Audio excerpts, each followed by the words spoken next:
Hello everyone, today we are going to learn a new poem. The name of our poem is The Road Not Taken. This poem is written by Robert Frost. This poem is a very symbolic poem. The poet has used a deep symbolism to tell us the hidden meaning of the life. In this poem, the poet tells us that the poet was traveling in a wood. In the wood there was two roads. So the poet was little bit confused which road he should take. One road is traveled by many people and other road is less traveled. So poet stopped there and think for time that which road he should take. Then finally he decided the road which was not traveled by the people. Then what happened next we are going to learn in this poem. बघा विद्यार्थ्यांना, अतिशय सुंदर poem ही Robert Frost यांच्याकडून लिहिण्यात आलेली आहे. या poem मध्ये कवीची द्विधा मनस्थिती आपल्याला दिसते. या पोएम मध्ये अनस्टडी राईम स्कीम फॉलो करण्यात आलेली आहे आणि ॲलिट्रेशन, रिपिटेशन, इन्व्हर्जन, मेटाफोर हे फिगर ऑफ स्पीच या ठिकाणी पोएटने वापरलेले आहेत. आता या पोएम मध्ये बघा विद्यार्थ्यांनो, कवीने इमेजेसचा वापर केलेला आहे. आता या ठिकाणी पोएट आपल्याला सांगत आहे की तो एकदा रस्त्याने जंगलातून प्रवास करत असतो आणि जंगलातून प्रवास करत असताना तो एका फॉगच्या ठिकाणी येऊन थांबतो. आता त्या ठिकाणी काय असतं बघा, दोन रोड्स म्हणजे एका वाटेवर दोन रोड डिवाइड झालेले असतात. एक रोड एका दिशेने जातो, दुसरा रोड दुसऱ्या दिशेने जातो. मग या ठिकाणी पोएट कन्फ्यूज होतो की मी कुठला रस्ता निवडायचा. आता एक जो रस्ता आहे तो लोकांनी वापरलेला असल्यामुळे त्या ठिकाणी पायवाटा उमटलेल्या आहेत, लोक त्या ठिकाणी जात आहेत, म्हणजे तो जास्त ट्रॅव्हल केलेला, म्हणजे तो सहज असा इझी वे आहे. आणि दुसरा जो रस्ता आहे तो खूप कमी लोकांनी तो वापरलेला आहे. मग या ठिकाणी पोएटला प्रश्न पडतो की आपण नेमकं कुठल्या रस्त्याने जावं. मग या ठिकाणी पोएट आपल्याला मेटाफरिकल मिनिंग सांगण्याचा प्रयत्न करत आहे की आयुष्यामध्ये आपल्याला प्रॉब्लेम्स येतात, संकट येत असतात. मग त्या ठिकाणी आपण काय करतो, सर्वसामान्य पद्धतीने जे लोक प्रॉब्लेम्सचे सोल्युशन सोडवत असतात किंवा मिळवत असतात, आपण पण त्याच पद्धतीने ते प्रॉब्लेम सोडवण्याचा प्रयत्न करतो. पण जर आपण डिफरंट वेने काहीतरी करण्याचा प्रयत्न केला तर नक्कीच इतरांपेक्षा बेटर होणार आहे, असं या ठिकाणी पोएटला सांगायचंय. चला तर मग आपल्याला पोएम बघायची आहे. सगळ्यांनी पेज नंबर 69 काढा. Title of the poem is the road not taken. It is written by Robert Frost. First stanza. आता या ठिकाणी बघा 4 स्टांजा आहेत आणि प्रत्येक स्टांजा हा 5 लाईनचा आहे. The poem is divided into 4 stanza and each stanza have 5 lines. The poem has the rhyme scheme A B A A B. The two roads diverge in a yellow wood. And sorry, I could not travel both. And be one traveler long I stood and looked down one as far as I could to where it went in the undergrowth. बघा काय सांगितलं पोएटने, 2 roads diverge in a yellow wood. Yellow woods means forest. There is the winter season and in the forest the leaves changes, green leaves color changes into yellow. So poet tells us that in the forest there were 2 roads. And sorry, I could not travel both. And poet feels sorry. For what? Because he is not able to travel both the roads. And be one traveler long I stood. And as a traveler, poet stood for some time and he was waiting and deciding which road he should choose. And looked down one as far as I could. And standing on one side of the fog, he was tried to find out or decide which road he should follow. And he was observing which road he should follow or choose to where it bent in the undergrowth. And one road goes to the forest. Here poet tells us that the undergrowth means forest here. One road goes through the forest and other road goes to the highway. So in the first stanza, poet tells us that once he was traveling and he was traveling through forest or jungle. There was the winter season and the color of the leaves changes. The color of the green leaves become changes into yellow. And there the poet find out that there were a diverge, means there were two roads. Which road he should choose? He become little confused. So as a traveler he himself stand there for some time, and he was tried to find out and which road he should choose. One road went from the forest, and other road which was traveled by many people. बघा विद्यार्थ्यांनो, या पहिल्या स्टांजामध्ये कवीने काय सांगितलेलं आहे की या ठिकाणी पोएट एकदा जंगलातून प्रवास करत असतो आणि त्या ठिकाणी विंटर सीझन आहे आणि झाडांचे जे पानं आहेत त्या पानांचा रंग झालेला आहे हिरवा रंग झालेला आहे पिवळसर. मग पोएट काय सांगत आहे की तो ट्रॅव्हल करत असताना, तो जंगलातून जात असताना विंटर सीझन असतो, झाडातील पानांचा रंग बदललेला आहे आणि या ठिकाणी तो स्वतःला सॉरी फील व्यक्त करतो, तो स्वतःवर दुःख व्यक्त करतोय. कारण का त्या ठिकाणी दोन रोड असतात आणि त्याला दोघं रोडने प्रवास करायचा असतो, पण तो दोघं रोडने जाऊ शकत नाही. मग त्या ठिकाणी तो कन्फ्यूज होतो की आपण दोघं रोडने प्रवास करू शकत नाही, म्हणून त्याबद्दल तो स्वतःला ही felt very sorry for himself. Then मग तो काय म्हणतो की मी एक ट्रॅव्हलर आहे, प्रवासी आहे, त्यामुळे मला एकाच वेळी एकाच रस्त्यानेच प्रवास करता येणार आहे. मग त्या ठिकाणीच तो थांबतो, थोडा वेळाने विचार करतो मी कुठला रोड चूज करायचा आणि त्या ठिकाणाहून तो फाइंड आउट करण्याचा प्रयत्न करतो. बघा आपण काय करतो, एका ठिकाणी थांबला तिथूनच असं बघतो, अरे किती लांब आहे बरं, हे खूप लांब आहे का जवळ आहे, असं आपण गेसिंग करण्याचा प्रयत्न करत असतो. मग तसंच गेसिंग या ठिकाणी पोएटने करण्याचा प्रयत्न केलेला आहे. मग तो त्या ठिकाणाहून बघतो and look down one as far as I could. Inversion हा फिगर ऑफ स्पीच आहे या लाईन मध्ये. मग या ठिकाणून राईट पोएट बघण्याचा प्रयत्न करत आहे की हा जो एक रस्ता आहे तो जंगलातून जातो तो किती खोल गेलेला आहे आणि सरळ जाणारा रस्ता कुठपर्यंत जात आहे किंवा त्याचा शेवट कुठं होत आहे. To where it bent in the undergrowth, आणि जो एक रस्ता आहे तो कमी वापरलेला आहे, तो जंगलातून जात आहे. Next answer.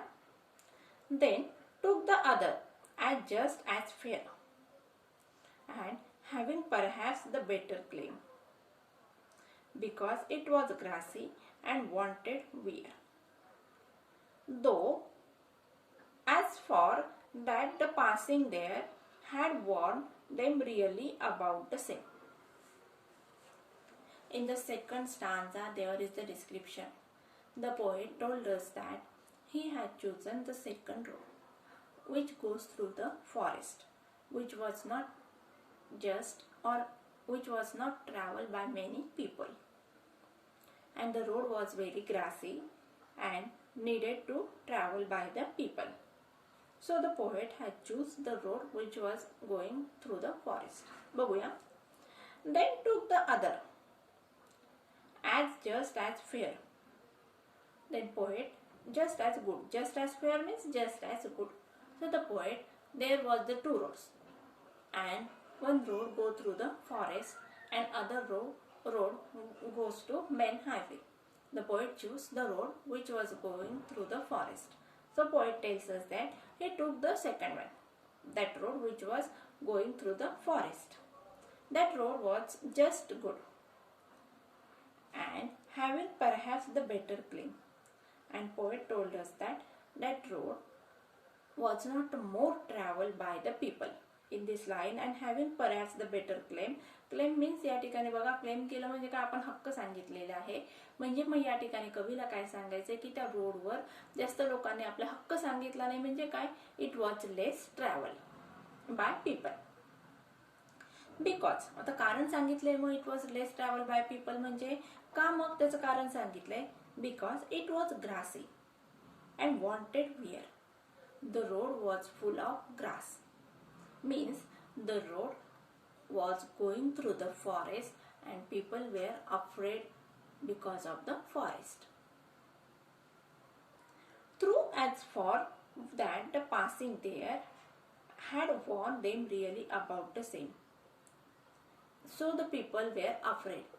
And when the people tried to decide which road they should take, so they decide the road which was traveled by many people. They did not choose the road which was traveled by less people, because they warned themselves that there was danger in the road which was not traveled by people.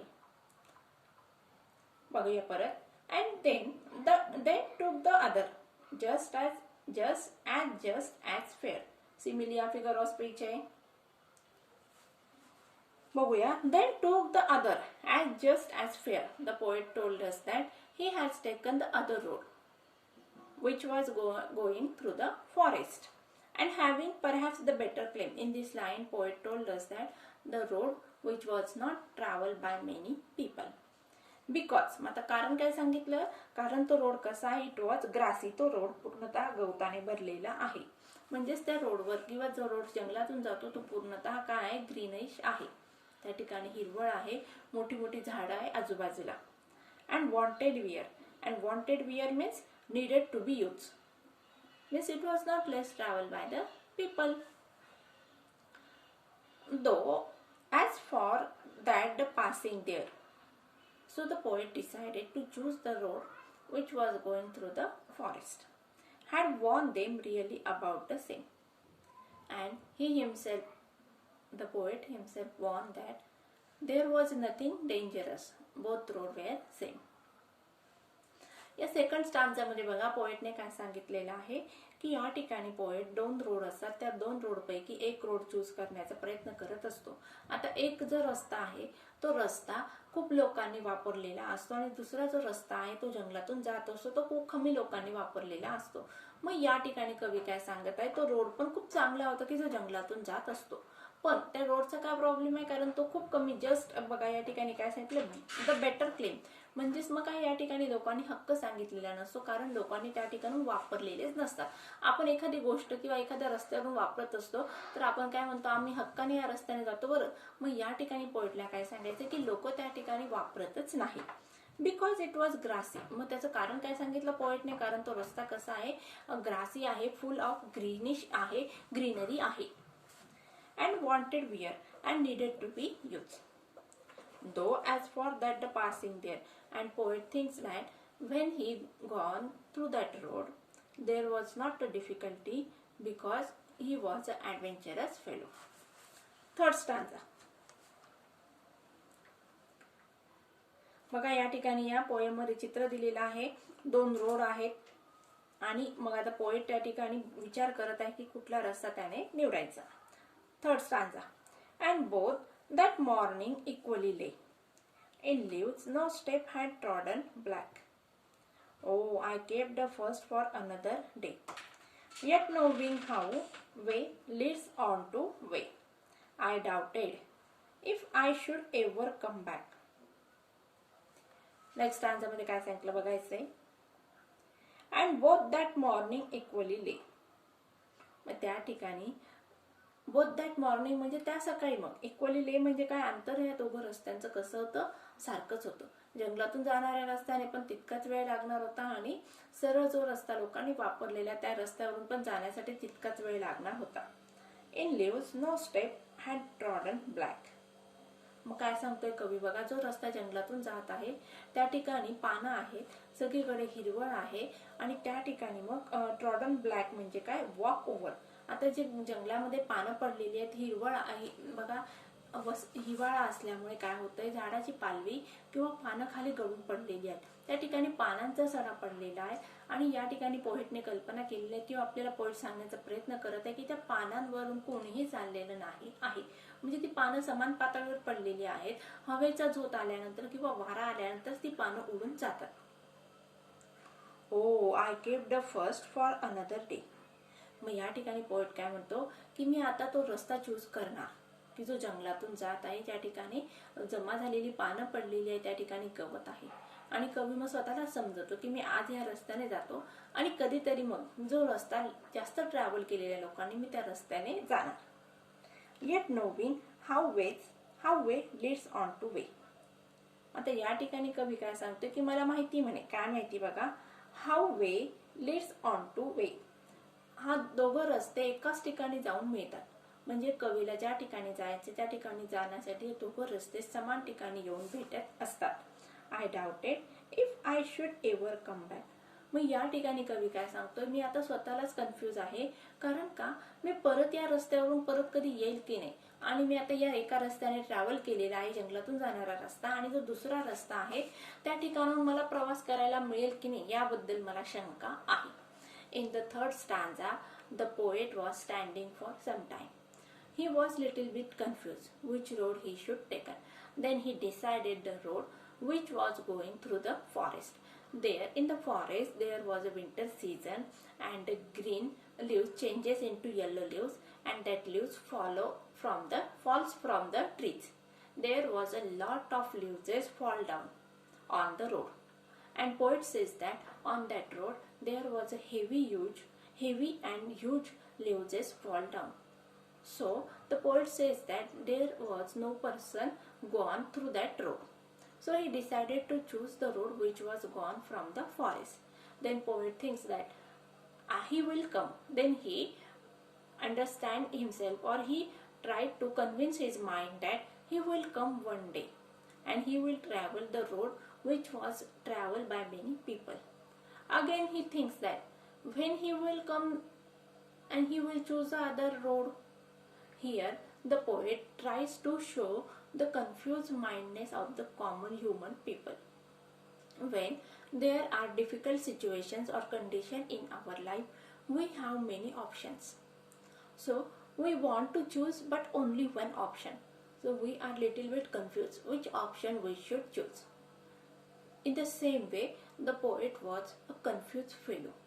He tried to told us that he was a little bit confused, and he was also wants to choose the both sides or both roads. But as a common human being, he have to travel, or he only travel on a one road. So he told his mind that he would come one day and he would travel the road which was traveled by many people. But on the other side, he told his mind that, and he says that he was doubted, he feels doubted. For what? When he will come and travel the road which was traveled by many people. बघा विद्यार्थ्यांना, या ठिकाणी या third स्टांजामध्ये पोएटने आपल्याला सांगितलेलं आहे की या ठिकाणी मग पोएटचं डिसिजन झालेलं आहे की आपण जंगलातून जायचं, की जो रस्ता खूप कमी लोकांनी वापरलेला आहे. आणि त्या ठिकाणी मग कवी काय करतोय, रस्त्याचं वर्णन करत आहे. त्या ठिकाणी हिरवळ आहे, आणि त्याचबरोबर हिवाळा असल्यामुळे काय झालेलं आहे, झाडावरची पानं गळून खाली पडलेली आहेत. हिरवळ पानांचा रंग पिवळसर झालेला आहे. त्या पानांचा सडा रस्त्याने पडलेला आहे, आणि त्या पानांवरून अजूनपर्यंत कोणीही चाललेलं नाही आहे. मग या ठिकाणी कवी काय म्हणतो, तो स्वतःच्या मनाची समजूत घालतो. आता त्याने मनाशी ठरवलं की मी या रस्त्याने जाणार. परत मग त्याच्या मनात तो कन्फ्यूज आहे की बाबा मी आता या रस्त्यावरून तर मी चाललो, पण मग हा जो दुसरा रस्ता आहे त्यावरून मी कधी जाणार. मग तो आपल्या मनाला सांगतो की मी एका दिवशी परत येणार, आणि मी परत आल्यानंतर मग काय करणार, हा दुसऱ्या रस्त्याने मी प्रवास करणार. मग या ठिकाणी परत कवी काय करतो, डाऊटफुल आहे की मी कधी येणार आणि या दुसऱ्या रस्त्याने प्रवास करणार.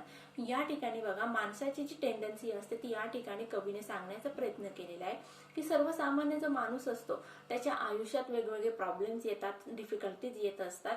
मग या ठिकाणी प्रॉब्लेम्स आणि डिफिकल्टीज आल्यानंतर तो स्वतः कन्फ्यूज असतो, पण मग या ठिकाणी त्याला वेगवेगळे सोल्युशन्स पण मिळतात.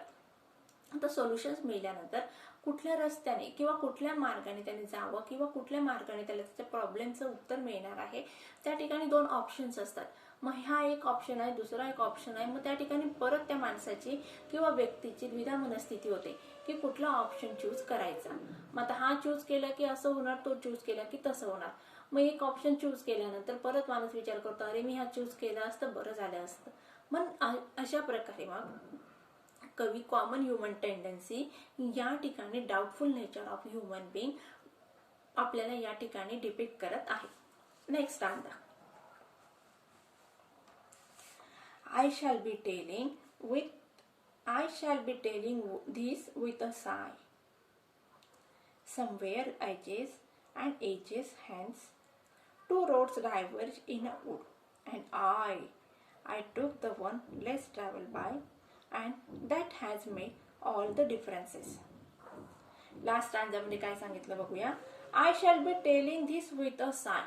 आणि या ठिकाणी कवी काय सांगतोय, मी डीप ब्रीथ करून, म्हणजे थोडक्यात मी काय करतोय, दुःखाने तुम्हाला सांगतो आहे. खूप मोठं असं श्वास घेऊन कवी काय करतोय, मी तुम्हाला बोलत आहे, सांगत आहे. Somewhere ages and ages hence, म्हणजे इन फ्युचर खूप शतकानुशतकानंतर, म्हणजे मला ज्यावेळेस वेळ मिळेल त्यावेळेस मी two roads diverge in a wood, त्यावेळेस मी सांगणार की मी जंगलातून जात होतो आणि त्या ठिकाणी तो रस्ता काय होता, दुभंगलेला होता. अँड आय, आणि मी काय केलं, I took the one less travel by, आणि मी एक रस्ता चूज केलेला आहे की जो कमी ट्रॅव्हल केला किंवा खूप कमी लोकांनी तो वापरलेला आहे. And that has made all the differences, आणि त्यामुळे माझ्या आयुष्यात पूर्णतः बदल झाला. बघा विद्यार्थ्यांनो, या ठिकाणी या स्टांजामध्ये सरळ तुम्हाला अर्थ वाटत आहे, पण या ठिकाणी कवी काय सांगत आहे की या ठिकाणी म्हणजे येणाऱ्या नेक्स्ट जनरेशनसाठी मी एक आदर्श ठरणार, एक आयडियल पर्सन ठरणार आहे. आणि त्या ठिकाणी फ्युचरमध्ये लोक म्हणजे फ्युचरमध्ये माझ्यावर समजा पुस्तक लिहिलं गेलं त्यावेळेस मी स्वतः जर पुस्तक लिहिलं त्यावेळेस मी सांगणार की मी या रस्त्याने प्रवास केलेला होता आणि त्या ठिकाणी मग मी जो रस्ता कमी लोकांनी वापरलेला आहे त्या रस्त्याने मी गेलो आणि त्यामुळे माझ्या आयुष्यात काय झालेलं आहे, बदल झालेला आहे. आणि मग कवी काय सांगतो बघा, that has made all the differences. मग या ठिकाणी कवीला काय सांगायचं आहे मेटाफोरिकली, की या ठिकाणी माणसाने कधी पण ॲडव्हेंचरस बनायला पाहिजे. एक कवीचा एक सल्ला आहे की ॲडव्हेंचरस बनायला पाहिजे आणि म्हणजे ज्यामुळे आपल्या आयुष्यामध्ये बदल होतील, चेंजेस होतील, ते आपण स्वीकारण्याचा प्रयत्न करावा. या ठिकाणी एक जर आपण समान वेगाने किंवा एकाच रस्त्याने चालत राहिलो तर त्या ठिकाणी आपली प्रगती पटकन होईल की नाही याची शक्यता कमी असते. म्हणून मग आपल्याला आयुष्यामध्ये पुढे जाण्यासाठी किंवा वेगाने प्रगती करण्यासाठी वेगळं काहीतरी केलं पाहिजे की जे सर्वसामान्य लोक करतात त्यापेक्षा समथिंग डिफरंट आपल्याला केलं पाहिजे. समजलं बघा विद्यार्थ्यांनो. परत एकदा समरी सांगते या स्टांजाची. In the last stanza the poet told us that he has choose the second one, the road which was less travel, but he was little bit unhappy because he tells that after some ages or after some time he would told to the next generation that when he was traveling from the wood he have to choose only one road because of the time limit. He has to choose only one road and a common person can walk only on the one road at a time. Then he said that the choice he has choose was very different and it made a differences in his life because he chose the road which was less traveled by the people. समजली का विद्यार्थ्यांनो poem? बघा या poem मध्ये कवीने काय सांगण्याचा प्रयत्न केलेला आहे की रस्त्याने कवी, थोडक्यात मी तुम्हाला परत एकदा समरी सांगते. एके दिवशी कवी जंगलातून प्रवास करत असतो. जंगलातून एका विशिष्ट रस्त्याने प्रवास करत असताना कवी एका ठिकाणावर येतो. त्या ठिकाणी काय असतं बघा, फॉर्क असतो, म्हणजे रस्ता दोन ठिकाणी विभागलेला आहे. आता या ठिकाणी दोन ठिकाणी विभागलेला रस्ता आहे. मग त्या ठिकाणी कवी कन्फ्यूज होतो की कुठला रस्ता, हा इकडच्या राईट हँडचा रस्ता चूज करायचा का लेफ्ट हँडचा रस्ता चूज करायचा. पण या ठिकाणी दोन ऑप्शन असतात. राईट हँडचा रस्ता चूज केला तर तो जंगलातून जाणार आहे आणि लेफ्ट हँडचा रस्ता चूज केला तर तो कॉमन लोकांनी वापरलेला असा रस्ता आहे. मग या ठिकाणी कवी थोडा वेळ थांबतो, विचार करतो आणि मग म्हणतो की जर हा रस्ता कॉमन लोकांनी वापरलेला रस्ता आहे, त्या ठिकाणी वेगळं काही नाहीये, नवीन काही नाहीये, पण मग मी काय करतो, जो रस्ता खूप कमी लोकांनी वापरलेला आहे, जंगलातून जाणारा जो रस्ता आहे, जो संकटमय आहे, ट्रॅव्हलर ॲडव्हेंचरस नेचरचा आहे आणि या ॲडव्हेंचरस रोडने मी जाण्यासाठी काय करणार, प्रेफर करणार. मग या ठिकाणी कवी पुन्हा डाऊटफुल होतो की मी आता या रस्त्याने जातो, मग मला म्हणजे जो रस्ता ॲडव्हेंचरस आहे तो रस्ता मी जरी चूज करत असलो, पण जो रस्ता आहे जो कॉमन लोकांनी वापरलेला आहे त्या रस्त्याने मी कधीतरी येईल असं कवी स्वतःशी समजून घालतो. पण नंतर परत म्हणतो की म्हणजे कधी मी या रस्त्याने येणार याबद्दल मी डाऊटफुल आहे. मग कवी काय सांगतो की माझ्या आयुष्यामध्ये बदल झाले. कशामुळे? कारण मी काय केलं, जो रस्ता खूप कमी लोकांनी वापरलेला होता त्या रस्त्याने गेलेलो आहे. म्हणजेच मग या ठिकाणी कवीला काय सांगायचं, मी सर्वसामान्य लोकांसारखं आयुष्य न जगता ॲडव्हेंचरस असं नेचरमुळे मी माझं आयुष्य बदललेलं आहे आणि त्या ठिकाणी मी as a common human being न राहता मी माझ्या आयुष्यामध्ये चेंजेस मी स्वतः घडवून आणलेले आहेत. कारण मी एक ॲडव्हेंचरस पर्सन होतो. मग या ठिकाणी कवीने आपल्याला काय सांगण्याचा प्रयत्न केला, जर आपल्याला आपल्या आयुष्यामध्ये जर बदल घडवायचे असतील तर या ठिकाणी बदल घडवण्याची क्षमता आपल्यामध्ये असते आणि त्या ठिकाणी काय चूज करायचं याचा निर्णय सर्वस्वी आपल्यावर डिपेंड करत असतो. अशा प्रकारे अतिशय सुंदर अशी ही पोयम आहे. या ठिकाणी सिम्बॉलिझमचा वापर कवीने आपल्याला डीप मिनिंग सांगण्याचा प्रयत्न केला आहे. चला मग विद्यार्थ्यांना आता वर्कशॉप बघूया, इंग्लिश वर्कशॉप. पहिला प्रश्न आहे बघा, read the poem again Does it have a uniform rhyme scheme throughout? Write down the rhyme scheme for every stanza separately. The poem does not have a uniform rhyme scheme. लिहा उत्तर मग. First stanza A B A A B. Second stanza C D C C D. Third stanza E F E E F. G H G G H. दूसरा प्रश्न आहे बघा. Write the symbols that are used in the poem to represent the following ideas. Choice of the two options. लिहा त्या ठिकाणी two roads diverge. B. I made a rare choice. त्या ठिकाणी लिहा I took the one less traveled by. तिसरे बघा equally good options. Just as fair. चौथे बघा It was tempting and needed to be tired. उत्तर लिहा त्या ठिकाणी It was grassy, wanted wear.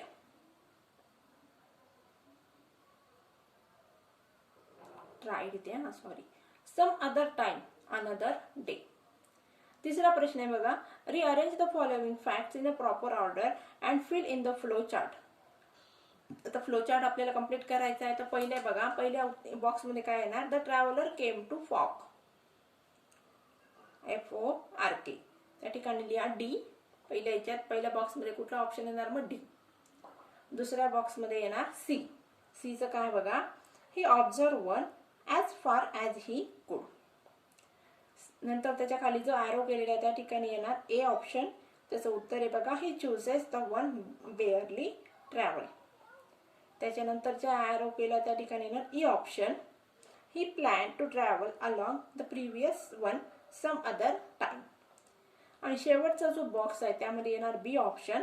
तिथे बघा choosing the lesser used road has made a great difference. मग तुमचं फ्लो चार्ट कसं बनणार बघा D C A E B. D C A E B. चौथा प्रश्न आहे बघा think and write in your own words. हे तुम्हाला स्वतः लिहायचे आहेत पण याचं उत्तर मी थोडक्यात तुम्हाला सांगण्याचा प्रयत्न करते. In which season does the green wood turn to a yellow wood. Which stage in our life can be compare to that season. आता या ठिकाणी बघा ग्रीन वूड कधी चेंज होतात तर मग इन विंटर सीझन. आता which stage in our life can be compare to that season. मग मिडल एज ज्या ठिकाणी आपलं तरुणपण जाऊन आपण वृद्धपकाकडे झुकत असतो किंवा वृद्धत्वाकडे झुकत असतो. Second one why did the traveller choose the road less travel. What attribute of the traveller does it bring out. The traveller choose the road less travel because he was a adventurous fellow. He want to do something different than other people. C. Why does the traveler doubt that he shall ever come back? The traveler doubts that he shall ever come back because life is very small and he have to complete his duties before he will die. D. If you were in the traveler's place, which road would you choose? Justify your choice. If I were in the traveler's place, I will also choose the road which was less traveled by the people because I also like to travel through the forest because I like forest, jungle and its beauty. अशा प्रकारे बघा विद्यार्थ्यांनो मी तुम्हाला या ठिकाणी उत्तर सांगितलेले आहेत. यापेक्षा उत्तर वेगळे तुम्ही लिहू शकता. मग आज आपण जी पोएम संपवलेली आहे ती तुम्हाला सगळ्यांना समजलीच असेल. आता या ठिकाणी याचे ॲप्रिसिएशनच्या नोट्स मी तुम्हाला फॉरवर्ड करते आणि त्याचबरोबर आता वर्कशॉपच्या नोट्स तुम्ही वहीत लिहून घ्यायच्या आहेत. मी आता तुम्हाला उत्तरं सांगितलेली आहे. So friends, I think all of you have understand this poem very nicely. Thank you very much.